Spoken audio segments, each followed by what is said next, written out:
కొద్ది రోజుల్లో దేశవ్యాప్తంగా 80వ స్వతంత్ర దినోత్సవం జరుపుకుంటున్న వేళ అందరికీ శుభాకాంక్షలు.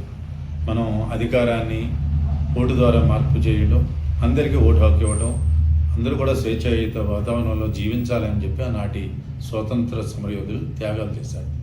మరి ఈవేళ ఆ ఫలాల్ని మనం ఎంతవరకు అనుభవిస్తున్నాం అనేటువంటి కూడా ఆలోచన చేయాల్సిన అవసరం ఉంది.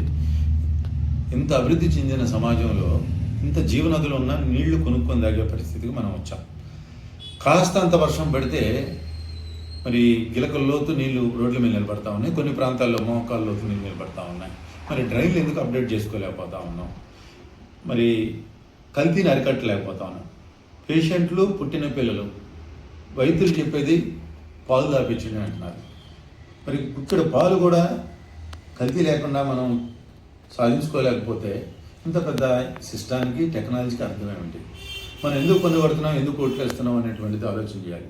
స్వతంత్రం దేశానికైనా దేశ ప్రజలకు వచ్చిందా లేదా అనేది కూడా మనం ఈ సందర్భంగా ఆలోచన చేస్తే, ఈవేళ చిలకలూరిపేట పట్టణానికి చెందినటువంటి ఒక పాపని ప్రేమ పేరిట కారం పొడి పిలిపించుకొని అతి కిరాతకంగా కత్తితో పొడిచి చంపేసి పెట్రోల్ పోసి మొత్తం దహనం చేశారు. ఆ ఫోటోలు కనుక చూసినట్లయితే ఆ చెప్పులో షూ ఏదో కనపడతా ఉంది, మొత్తం బాడీ అంతా కూడా తగలబడిపోయింది.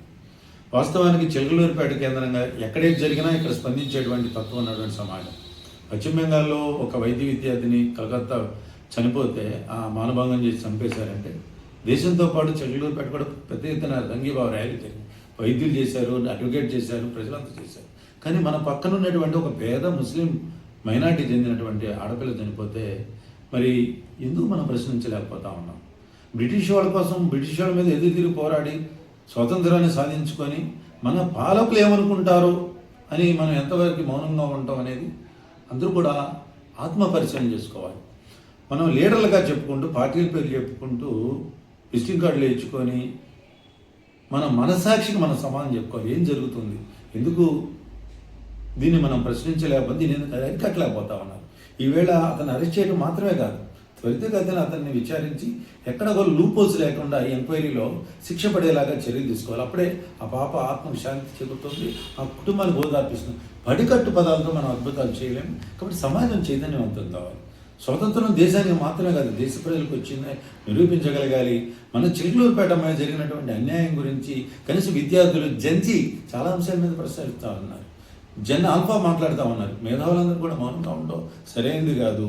మరి ఈ అంశం మీద మనం ఎదుర్కొంటున్న సమస్యలన్నీ కూడా ఈ జరుపుకోబోతున్న స్వాతంత్ర దినోత్సవం సందర్భంగా ఆలోచన చేయాలని కోరుతాం.